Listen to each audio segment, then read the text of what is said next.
8:24 now. The pandemic has changed a lot of the ways the entire world functions. Businesses have had to adjust how they operate to keep staff and customers safe. Now, with vaccines in sight, many businesses are preparing for life post-pandemic, but the changes businesses have made to survive could have a lasting impact, especially on other industries who will need to adjust again in a post-pandemic world. A lot going on. To talk more about that, I'm joined now by certified expense reduction consultant Mark Friedman. Good morning to you. Good morning. Thanks for joining us. First, I want to talk about digital meetings and appointments that we've seen so much of in 2020 and the changes that's brought. Yeah, so we've all been Zoomified. Yeah. I think that's now a verb. It's a thing. I think what you're going to see is a dramatic decrease in face-to-face meetings for many, many businesses. Businesses now realize that they can actually do business without having to be in person. And of course, that's going to have a lot more dramatic effects. Let's talk about some of the other consequences of so much work from home, that trend that we've seen as well. Yeah, so the first issue there is many businesses were not really set up for work from home.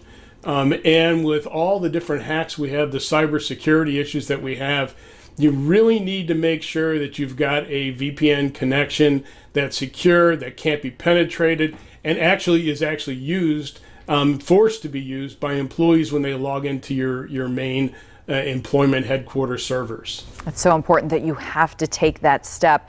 Let's move now to the commercial real estate industry. You expect this to dramatically shift inventory as well.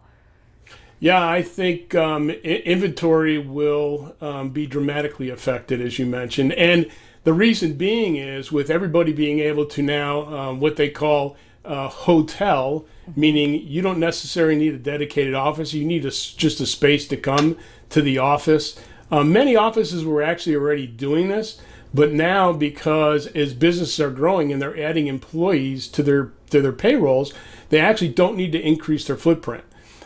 So there's going to be a lot of excess space immediately, and it's probably going to take about 4 or 5 years for all that to be eaten up, so to speak. Wow, we're seeing so many of these effects that are lasting and affecting other industries. Lastly, let's talk about a decrease in business travel. What does that mean? And again, that trickle-down effect there as well.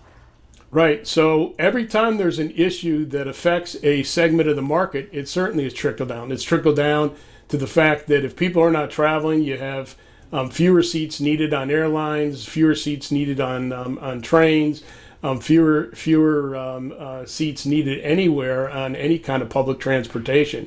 And so the revenue decreases are going to be kind of astronomical to all these different industries, and people are going to have to try and figure out ways other than ticket sales to be able to maintain what they've developed.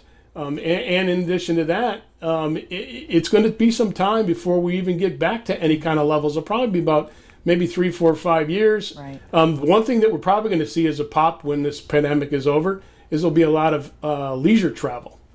Everybody needs to get out. Yeah, people have been waiting a long time for that. Mark Friedman, thank you for joining us this morning. A lot of really important topics that a lot of people are talking about. Happy New Year to you.